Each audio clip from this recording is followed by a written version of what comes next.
Hey, hello, and Well, welcome back to Path to Dharma podcast. welcome here with Shannon and Shae. And tonight we thought we'd do something kind of slightly different. We have been reading the Srimad Bhagavatam. We've been reading the Bhagavad Gita. And we've been getting so many beautiful comments, so many. We're so grateful for all of them. And one thing we thought maybe we would do a little bit in this episode is talk a little bit about who we are, because you found yourself on our video. And I know several people have told us in the comments that they've watched every single video of ours. So thank you so much. So maybe you're wondering a little bit more about who we are. So, that's what this is going to be tonight. We're just going to talk a little bit about ourselves and our journey with Krishna, our journey with what we've been reading, our spiritual journeys. And we have a couple questions that we came up with that we're both going to answer. Yes. So I actually just I want to start us out a little bit before we get to your beautiful questions. And actually, Shay wrote the questions, so let me give her the credit. um, I wanted to talk a little bit about kind of like what is the purpose of what we're doing? Why are we even doing this? Like who are we to even be presenting this information, as was Right. kind of asked of us a couple weeks ago? And I want to answer that in a real way. So I'll just start by asking you, Shay, like who are you, Shay? Like what's your background with like spirituality? What's your background as far as um, what brings you to this, I guess. All right. Well, whenever I hear this question, there's always the first thing that pops to my forefront, which is who am I? I'm a pure spirit soul. And so that's who I am. That's what I am here, right? I've reincarnated into this body of Shae. And so I can tell you about more about this body Shae, but beyond that, I am a pure spirit, eternal soul. So, um, I think what definitely drew me to this path is just this deep desire to like want to help people. And so when I think about that, I have a bachelor's degree in psychology. My first experience working with people in real life was at a domestic violence, sexual assault safe center. And so just like this deep desire for self-care for myself so that I could show up better for the clients that I was helping or assisting is what led me to yoga in the first place. And from yoga, this has branched off into, I always tell people, and it was really yoga asana that I was practicing. And I always say, it's like yoga asana is the gateway into like this spiritual realm. And so it was what, 2019, 2020. It was around COVID time when I really had this great spiritual awakening. Like I said, I have a bachelor's degree in psychology. And I was hearing the call for yoga teacher training. I knew that I wanted to know more about what I was doing with my body. I knew that there was more spirituality behind than just doing a pose with your breath, which is beautiful and perfect and so necessary as well. And so actually, I am I answering the question right? I should continue on Yeah, no, this. perfect. Okay. Um, and so I actually signed up for an online yoga teacher training, quickly realized that that was not the way that I was going to be able to learn. Um, Online learning just isn't my favorite thing, which is so ironic because here we are kind of learning online together. So I guess I take that back. I guess that just certain program wasn't for me for whatever reason. And then at the end of 2020, I went on a spiritual journey, hiking along the Pacific Crest Trail for 2.5 months. And it was that immersive time spent in nature that really I was digging deep within myself to figure out like what is my purpose here and what am I supposed to be offering others. I knew that service was something that was very important to me given my time spent at the domestic violence shelter, but I knew that my role there it wasn't what I was supposed to be doing. I learned so much there, and so much of what I learned there was how to interact with people in a trauma informed way, which I use daily. And I will say that a lot of who I am comes from the training that I received from the safe shelter. And so much love to them for all of that beautiful knowledge. To me, it's like there were so many building blocks to lead me to where I am. And so all of it was so necessary to reach me here. So anyhow, I go on this long hike, and it was there that I heard this calling of go to yoga teacher training. Okay, I was hiking every day, 20 miles a day. My body was becoming exhausted, really taught me a lot of detachment and also taught me like how much grit that our human bodies really have. We can really push ourselves to do quite anything. And so I had this realization, you know, I could continue on and try to hike all the way to Canada, or I could use the rest of this money that I saved up and I could go do something that I've been wanting to do for a very long time. And so I decided right from the trail, only with what was on my back, which was like 2 outfits. I actually went to a thrift store and thrifted a robe to bring along with me. And I headed from California to Florida to a yoga teacher training, an immersive 2 week program, 3 week program, maybe. And from there, I went ahead and did another 300-hour yoga teacher training, which gave me 500 hours of yoga teacher training under my belt. And it was there in yoga teacher training that I really began to understand or dip my toes into the philosophy behind yoga. And I realized like that's the cream. Like that's what I was wanting to know. And ever since then, I've been on this journey with Krishna. I've been on the journey specifically with the Bhagavad Gita and the Yoga Sutras, were something that like so fully captivated me, um, which then led me to the Srimad Bhagavatam. And even prior to that, I'll back up. Before my hike, I started listening to the Wisdom of the Sages podcast, which a couple people in our comments have mentioned they listen to as well. And I had no idea what I was really listening to. I mean, it's been about 4 years since I started listening to their podcast. And all that time I was listening to the Srimad Bhagavatam and not even really realizing it. I knew it, right? And I could say the chants along with them. And I guess it was like, to me, it feels like it was readying my subconscious to really know this information. I would listen every day and not really retain the information, but something felt so, so good about it. Um, so yeah, that is the small version of the story that's led me here and who I am. Um, I think being the middle child of 7 kids also has a lot to do with this really desire to balance things in life. And so, I mean, all my life experiences have led up to this. I'll say that. In addition, I work in a Montessori classroom, which is deeply spiritual in my personal perception of things. And working with kids is something that I feel so drawn to and feels like they are the pillars of our future here, right? These beautiful eternal souls who I get to help nurture and assist and guide is truly my deepest pleasure. Yeah. So yeah, your turn. That's beautiful. Before Tell us about who you are. What has led you to this point? I know, and it's kind of hard because I could go like on and on. I could tell my whole life story, but also this is a little short bit of who I am. I hope people get a little bit of a taste of um who's talking to them or who they're spending time with here. Yeah. Okay. So, I how to be a lot of you. Let me just say this. I have been a spiritual seeker basically my whole life. And one of the things about me is that I have had a little bit of struggle with this.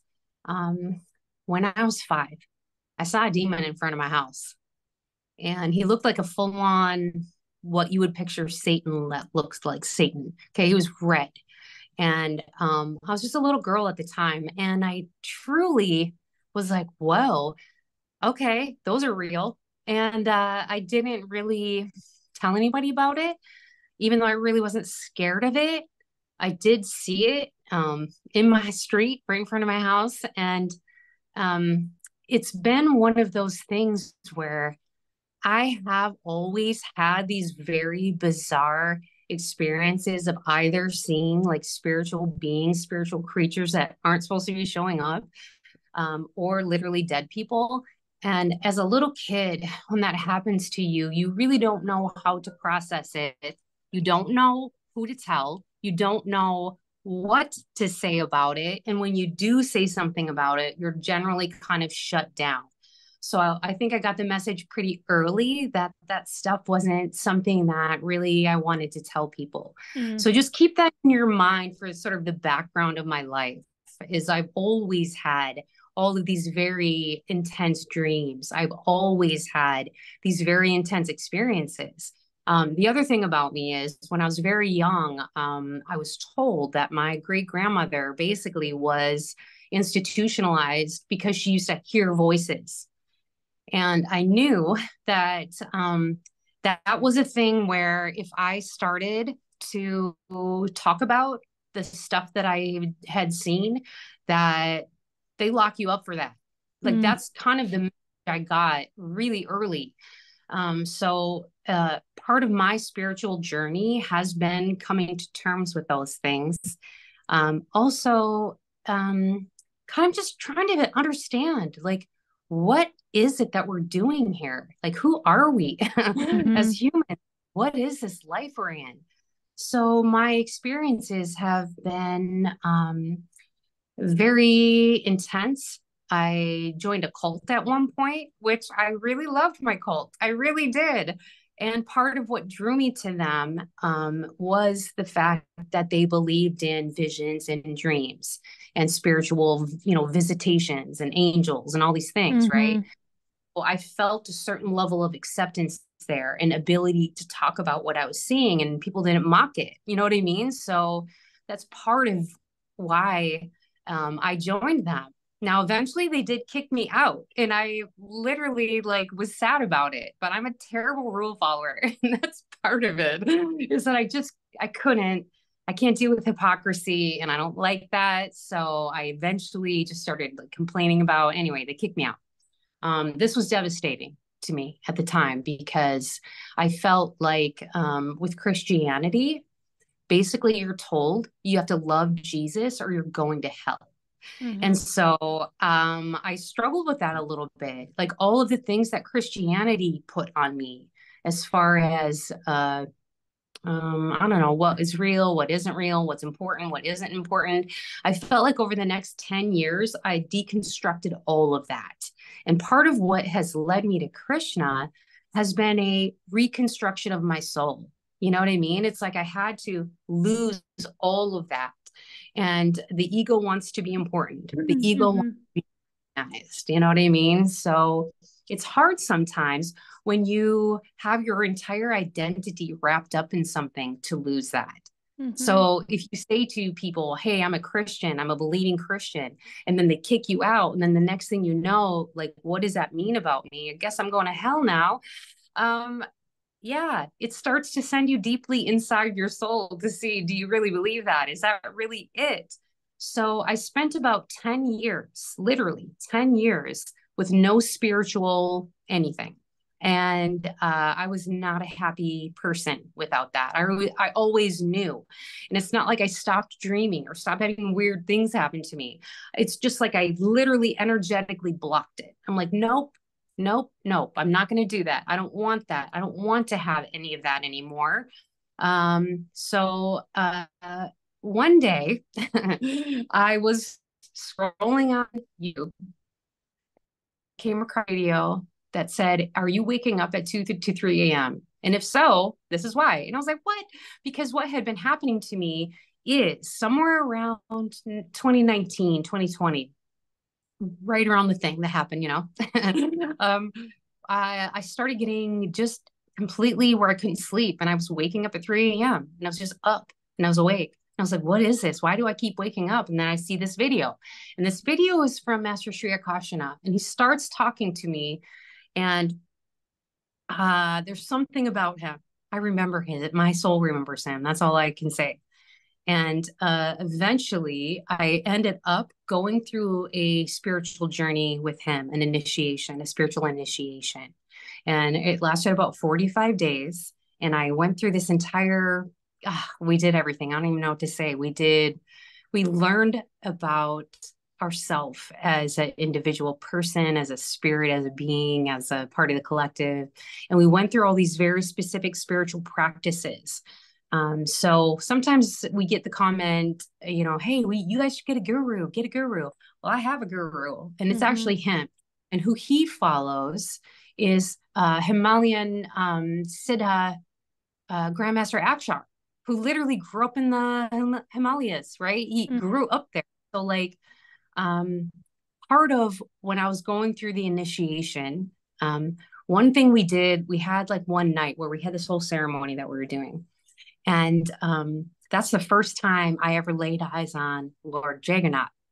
Okay, so I remember like Master has this whole thing set up for us. We're going to do this initiation, and he has like the idols behind him.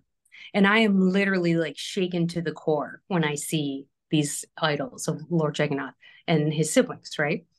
And I'm like, what is that? First of all, they're very unique looking. And I could like at this point in the video throw a picture up, but I'm guessing everybody watching that knows exactly what I'm talking about here.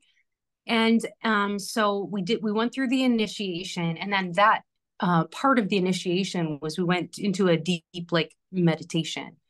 And in the meditation, Lord Jagannath spoke to me, and I saw myself actually like placing offerings in front of them in a different body. Okay. And he spoke to me. That's another whole podcast, what he said, but everything that I have experienced from that moment on, I have shared with my guru. I told him about my vision. I told him everything about the dreams. I told him about Krishna showing up and talking to me, all of that stuff that I have told to him. So that alone, just that experience alone is what, and I didn't make any connection, by the way, between Lord Jagannath and Krishna. Lord Krishna. I didn't know. I literally didn't know that there was a connection there, which now that I found that out, oh my gosh, like Krishna's heart's in Puri, India. Shae, do you get that? Like his literal heart's in India, like in Puri, India.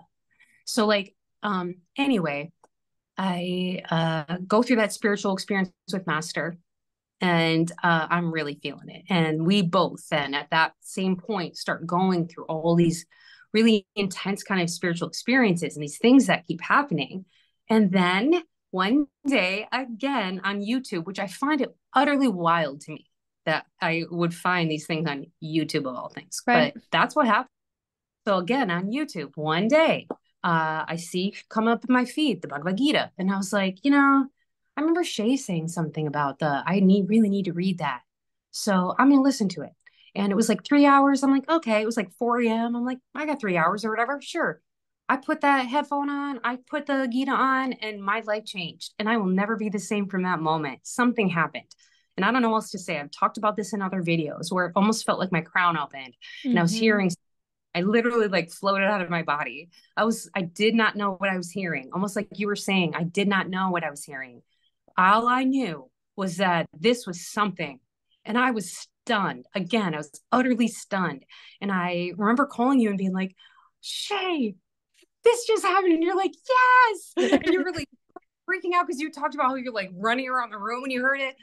And so since that moment, it has been a nonstop obsession of mine. Truly, the Bhagavad Gita, just reading it, just hearing it, just listening to it, everything I'm seeing and feeling. And then again, dream Krishna. So like, there's a part of me that says like I feel like I'm going nuts a little bit. Do you know what I mean? I feel like I'm losing it. Is that really what's happening to me? But then there is another part of me that's like, no, you're right on time. All of these things that are coming into your life now are here now for now.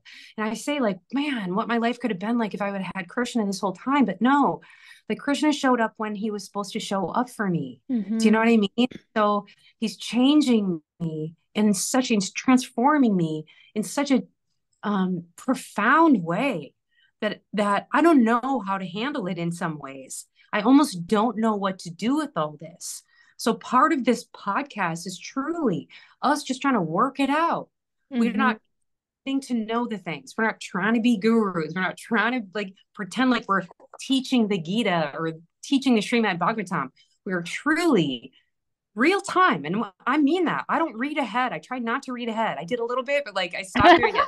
I want to read it with you. And part of it was like that experience of like sharing that beautiful divine words that literally the literal word of God that we're reading. It's like I struggle to even wrap my mind around it at times. So I like need you, and I like need the viewer to educate me. I like need you to, you know what I mean?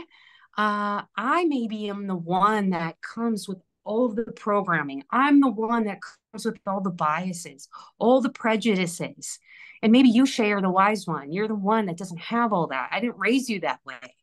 You and I were raised completely different. And just, Yeah. Shae is fourth out of seven kids. I have seven, two boys, five girls. And Shae was born in a very special time in my life. I was very settled. I was very peaceful.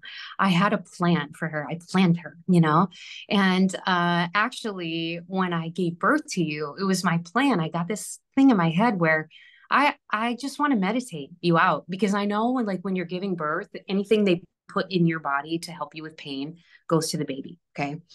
And I didn't want, for whatever reason, at that point in my life, I was like, no, this is going to be different.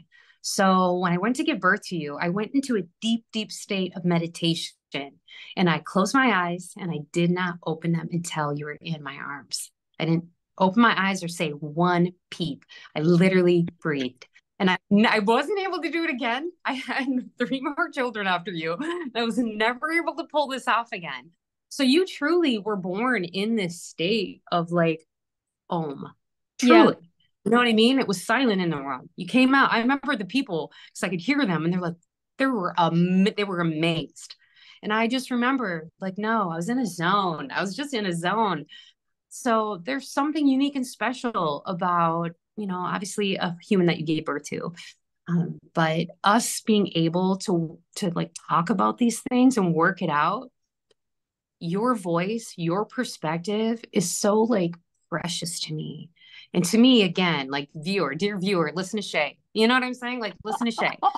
Because I grew up thinking that I was both crazy, weird, and going to hell. So I'm coming at all that with all of that. So when I say things that sound wild or sound like I'm just spouting off, it's not that I don't know. That's my honest, true reactions that I'm having. Yeah. I'm trying to deprogram. And like I was saying, the ego strives for importance. I want to be important. I want to be knowledgeable. And I actually love knowledge, and I want to be right. And I like to be right. But I'm willing to be super wrong. I'm willing to Mm-hmm. be ridiculously wrong. And I know that I'm so ignorant of what I'm reading. And yeah, I might spout off about something, but know this, I know that every Swami knows more about the Bhagavad Gita in their tiny pinky finger than I have in my whole body. Yeah, that's probably true. At the same time, I'm a human living on earth. I've read 10,000 books at least, because my coping mechanism in life has been reading. And that's what I did. That's what I've done over and over and over. And Shae, I work in the field that's kind of intense. I work with trauma survivors, and I teach and I lecture on trauma and how to deal with trauma and how to process trauma and how to basically help people. And everything that I have, every skill that I have to play here with what we're doing. And I know that I'm ridiculously out of my depth. I'm an expert in my field. I'm not an expert in this. So please forgive my inadequacies. Please forgive my ignorance. But I'm here to learn. And that's truly what I feel like this podcast is about. And if you're still here at this point in the video, I need you to help me with this. So that's why the comments that we're getting are so precious to us. Send me the stories. I don't know what I'm talking about. You know what I mean? I literally don't know what to read or watch. And so many things that have been sent into me have been so, so, so helpful. So that's kind of where I'm at, and this journey of, integrating all of this information, integrating Krishna. He's a lot to integrate. He's so much. I could literally just sit for hours, just thinking about Krishna. It's crazy to me. It's my obsession is I do get obsessed with things though. That is my personality. I was saying about 10,000 books. Yeah, that's what I do. And back when I was a Christian, yes, I read the Bible. Somebody in the comments said something about, 70% of Hindus haven't even read anything. And I'm yeah, I would say 95% of Christians have never read the Bible. This girl's read it. Not only have I read the Bible, I read every footnote. I looked up every footnote. That's me. that's what I do. And so like, yeah, I'm going to get real obsessed with this because I want to know and I will keep reading. And so like, that's part of where I'm going, like with the, even reading the Srimad Bhagavatam, there's all this commentary in there. And there's a part of my mind that's like, what's this? This feels like the Bible commentary that used to come with all the Bibles. And I never read that either because I'm like, actually, it's slightly weird to me to be like, I'm going to read this book and then I'm going to read another whole book about what does this person think about this book or whatever. It's just not a, you know what I mean? So it's easy for me to be like, I'm not reading that. I do recognize probably so much wisdom there. But also, like, this is a book and I'm a human on earth and it's available and I want to read it because it's good. And it's so good. It's so good. It's delicious. How good it is. It's so delicious. Like, I literally can't wait to talk about chapter 6 of the Srimad Bhagavatam because it's so effing good. And like, I know we're not at that yet, but it's just like hearing all this and reading it and seeing it and having it affect me so much. It's, I don't know. I sort of feel like, again, I'll go back to we're exactly where we're supposed to be. Yeah, So absolutely. I'm go ahead and forgive myself for all my ignorance, but also I want to be intellectually honest. I don't want to be intellectually lazy and just skip over something because I thought I knew it or I assume I knew it. So I'm wide open when it comes to all of this. And that's where I'm coming from. I love it. I think we're such great partners. You're like, I'm like the yin to the yang. You're like the Yeah. yang and I'm the yin. That's how it kind of feels sometimes. But it's like so good for me because not that I get lazy, but I will sit with something for a very long time. And it's like, you're like, well, I'm on chapter 10. And I'm like, okay, yeah, I need to keep reading. Okay, I could sit with this for a lifetime. I know that. Let me chug along. Yeah. Well, what's your next question? Because you actually I had love it. five great questions. All right. So my first question, thank you for all of that, by the way. And I love your tangents. I love your rants. They teach me so much. So continue on for me, if not only for me. Okay, question one. I had these out of order. We kind of already talked about this. What initially sparked our interest into the ancient texts in Krishna? That was kind of what we just talked about, right? Yeah, I think that. Um, this is a good one. This is How do you balance ideals of detachment with active participation in the world and its responsibilities? This is something that I've been thinking about for quite some time. I mean, I think about this almost daily, right? In a lot of interactions, um, you have to kind of choose. It's the yin and the yang at the same time. It's like the detachment and the action of like we have to live. You doing nothing is also an action, and so let's chat about that. How do we do Yeah, that? I don't know. Detachment tends to be my default mode. Like when Yeah, I get stressed out or when I don't know something, detachment is where I go to. So I more struggle to connect, if yeah, that makes sense. yeah. Detachment's easy. I can detach all damn day. I'll float about, I'll meditate, so like float around or whatever. So to me, it's more like the connection of how do I actually make this real? How do I actually make this tangible? Do you know Right. what I'm saying? So how do I take what I'm reading and translate that into my life? Yeah. Like, what does it actually mean? And Hmm. so when Krishna talks about like detach, like, yeah, I can do that all day long. But what I need to figure out how to do is live. You Right, know what I which mean? which that's my next question because I'm very similar and I've clearly was raised by you. It's easy for me to detach, and that's always been my default mode network whenever things get rough is like, oh, well, if I just detach from it and don't think about it and whatever, then it won't be um Yeah, but I do think there is something to that, there's because we wisdom talk in that. honestly, like we talk about law of attraction and this idea of like Yeah. you attract things in, right? You pull Mm-hmm. things in your life or whatever. So I do feel like when you ruminate on negativity and negative things and what you can't do and your limiting beliefs and like I was talking earlier about, oh, you're going to hell now. It's like Right. all of But that, really, almost like it calls like chaos and shadow sure. into your if you like focus on it too much. So I truly do like to focus on the future present or the future, I should say. And Yeah. that's kind of how I think. I'm definitely more, if anything, I'm in the future. I'm like living in the future more than anything. Well, and I I will don't, say, I mean, we're both active participants in our daily life, right? You're interacting yeah, with people on the daily, and I'm interacting with people on the daily. And so I think how I balance that active participation with the detachment is just to move in a space and an energy of service. Like, how can I be of service wherever I am right now? And I do my very best, and I don't worry about it too much yeah. after that. Like I always do my best. So however I moved through that situation, I know that I did my best, and I'm not going to linger my thoughts there. Yeah. And actually, like understanding how I'm going to do something not for the fruit, right? Like not for what Yeah. I'm getting, but just to do it because it energetically feels good. I guess that's where I'm at on that. Yeah. Like, I understand to the level I can what Krishna is saying about that. And I think you have to be somewhat superhuman to completely, totally detach, like at the levels of what he's talking about in the Right. Gita. But at the same time, like, I feel like moving through life with that kind of attitude of like, hey, I'm just going to be of service to my fellow human Yeah. and I'm here to learn, I'm here to expand.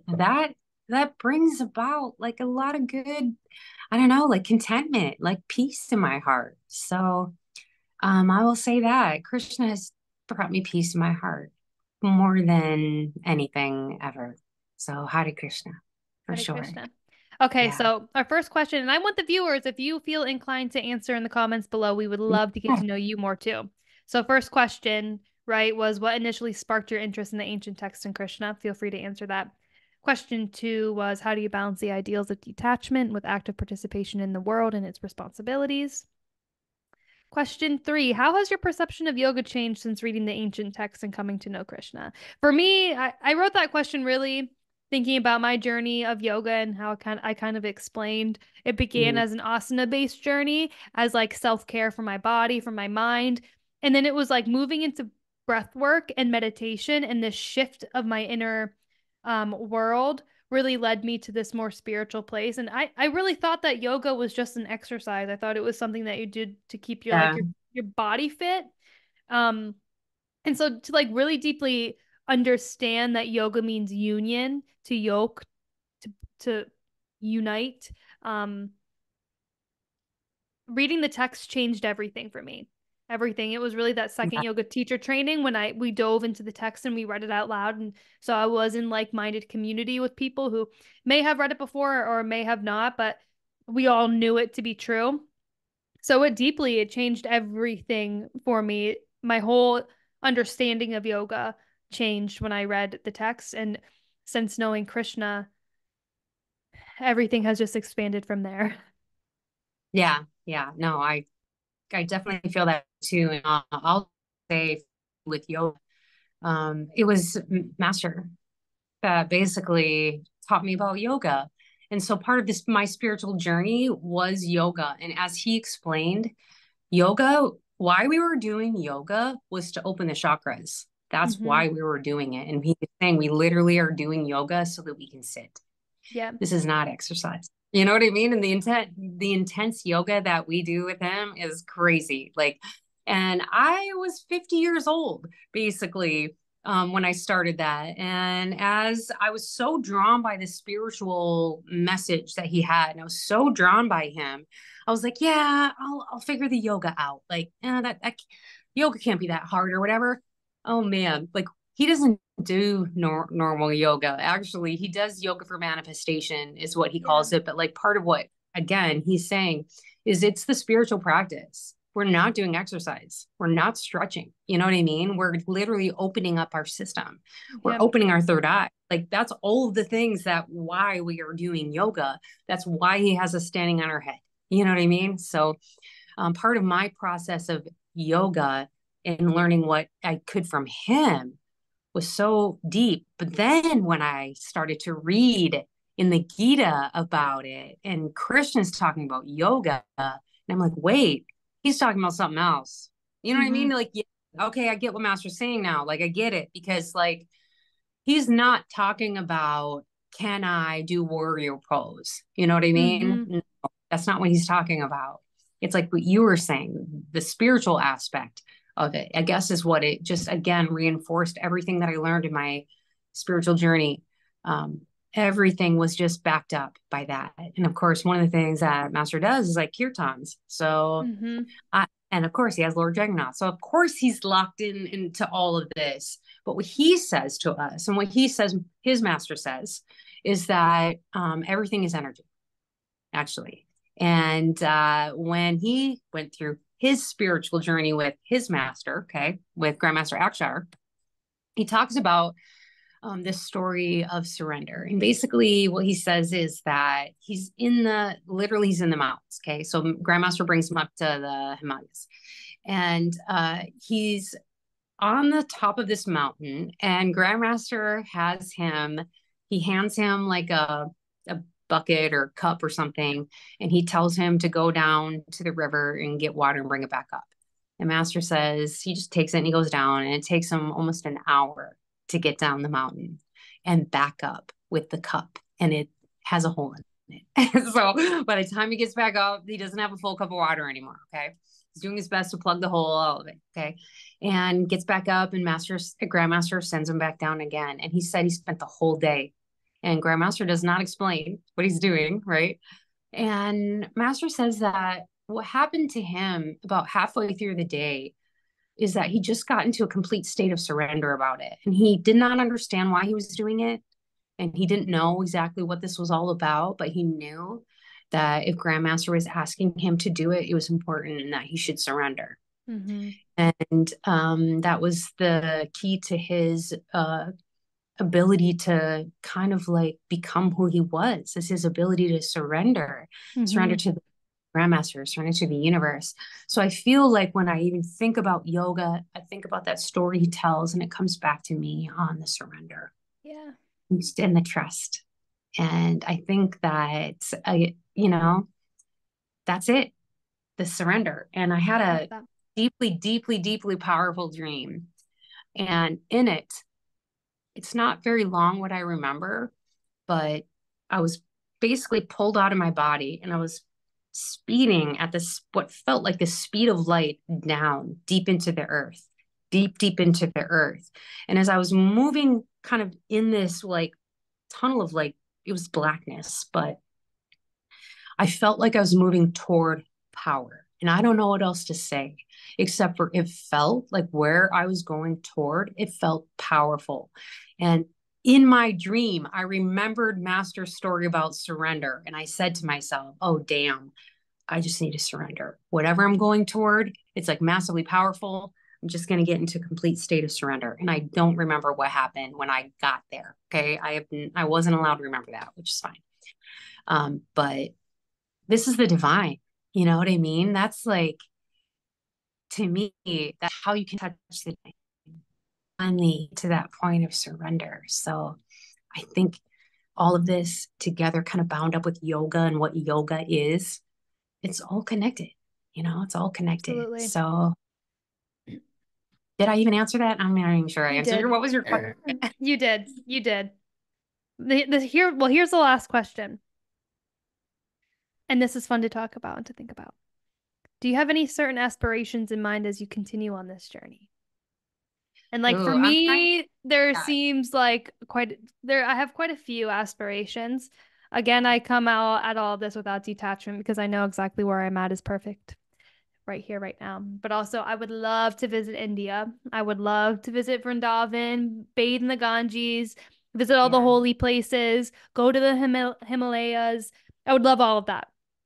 Um, that is Same. one of my deep aspirations for sure, is to go on that kind of spiritual quest to the land where all of this knowledge was birthed. Um, and so that's some aspirations. And another one is just to deeply know this knowledge and to embody it and to serve others with it. Really. Yeah. No, I love that. I try to live life without expectation, because expectation is a killer. And Mm-hmm. when we have kind of expectation, you get disappointed. And if you don't have expectation, you literally can't be disappointed. Okay. So like, I don't have an expectation of anything. Anything can happen. But like you, I do have those same aspirations. Absolutely. And to me, it's like, I always say to the people, even that I work with, I'm like, someday I'm just going to be meditating on the mountain. That's it. That's what I want to have my whole day be. That's it, Yep. where I don't, Yeah. nothing else to worry about. Just meditating on the mountain, just talking to the universe. And, one of the things I saw, like out of the many, many, I had like a book full of visions and dreams. It's crazy. There's so many. But one of the things I saw was uh, my entrance into heaven, which sounds crazy to say again. But I know where I'm going, and there's no doubt in my mind about it. I saw it. I saw it. It was like, and it happened actually during, I was doing prima breath work. Am I saying that right? I believe so. Where you take in, it's like you actually like oversaturate your body with oxygen, where you actually like breathe into, out one or something like that. Crazy things happen to you. There's crazy things that happen. I left my body and I saw a bunch of stuff. And like I said, I saw my entrance into the afterlife. And so I'm pumped as hell for that because it was amazing. So that's pretty much, I know that's eventually where I'm going to be. So that's the only kind of, I don't know, anticipation that I have. Otherwise, I'm wide open. Universe, world, earth, existence. Give me it. I'll take it. Any and all experience I'm here for. I'm like So just, constantly doing the lotus mudra. I feel called to it. I do it every day, daily. And it's really like the rise from the mud into this beautiful, beautiful thing. I love it so much. yeah, so much, so much. So like how our devotion ends up coming across to Krishna, right? Like I'll just say that for you. Here's your next question. Like how do you perform devotion to Krishna? And I'll just say for me, that's one of the parts of the journey is figuring that out. What does that really look like? We've been reading so much in the Bhagavatam about what does Krishna like, and we know he likes chants. We know he likes to hear his name. But to me, like one of the major things I've seen is that Krishna really loves his devotees, and he's so good to them. You know what I mean? And I feel it. I feel it. So I get everybody's comments about, he's your best friend. He can be your brother. He can be your dad. He can be your lover. Like he can be Yeah. things. Ah, I feel that so, so much. And it feels amazing. So I just want more of that. Just give me more of that, universe. Absolutely. I don't even care what happens after that. And it's like every morning I put my mind to Krishna, and then throughout the day, if I find that my mind begins to wander just based on my, responsibilities in this body, in this world, in this time and space, I bring my mind back to Krishna. I bring my Yeah. mind back to Krishna, and that's how I devote my life to him now, you know? I Yeah. constantly keep him at the forefront of my mind. And even when it does drift into something else, I come back to Krishna. Yeah. Krishna likes our attention. So also part of our like official Krishna fan club that we're doing, which by the way, we have a live coming up this weekend. We'll be Yeah. doing it at 12 p.m. Eastern 12:30, I time. think. 12:30. 12:30. Okay, we'll put a thumbnail out and definitely announce it. But like that's what the Krishna Fan Club is all about. Is our, I don't know, a little bit inartful, a little bit crazy, probably like way of trying to do something that just shows Krishna in our tiniest, tiniest way possible. Like what he means to us, And I love it it's so fun to do. It's super fun I to do. look forward to it. We're learning more about Krishna each time we have each time we hold the official Krishna fan club. To have my beautiful pup a part of it is so fun. Uh, I love it. I hope that if you're listening to this, you please join us. And if you're not able to join us, please watch the replay, leave your comments. We would love to have you. Yeah, definitely, definitely. So, before we wrap this up, I definitely want to read something out of the Gita just because everything in it is so good and delicious, Mm-hmm. and I love everything.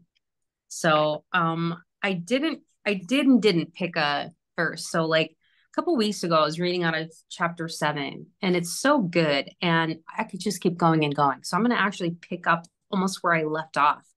I was reading chapter 7. I went up to verse 10, and I'm going to actually start there again. I'm going to pick it up and I'm going to just read a little bit more down to the end of the page. So this is going to be 10 to 17, chapter 7, verses 10 to 17. The seed of all beings am I, the eternal, the assured, son of Pritha. I am intelligence of the intelligent, majesty of the majestic am I, mighty of the mighty am I too, such as free from desire and passion, not inconsistent with right in creatures. I am desire, O best of Bharatas. Both whatever states are of goodness and those of passion and darkness too, know that they are from me alone. But I am not in them, they are in me. By the 3 states of being, composed of the strands, these, all this world, deluded, does not recognize me that am higher than they and eternal. For this is my divine strand composed, trick of illusion, hard to get past. Those who resort to me alone penetrate this trick of illusion. Not to me do deluded evildoers resort, base men, whom this illusion robs of knowledge, who cleave to the demonic estate. Fourfold are those that worship me. All virtuous folk, Arjuna, the afflicted, the knowledge seeker, he who seeks personal ends, and the possessor of knowledge. All of these, the possessor of knowledge, constantly disciplined, of single devotion is the best. For extremely dear to the possessor of knowledge am I, and he is dear to me. And I say that with all the love and devotion in my heart. Hare Krishna. Hare Krishna. Thank you so much for being here. This is a dream come true, isn't it? Yeah, it is. It truly is. So thank you so much for watching. Thank you for your likes. Thanks for subscribing to our channel. Just thank you for exchanging energy with us. It's so appreciated. Absolutely. I look forward to reading the comments. Please answer those questions if you feel inclined. And if not, we'll see you at Fan Club on Saturday at 12:30. Sounds good. All right. Thanks Hare so much. Krishna. Hare Krishna.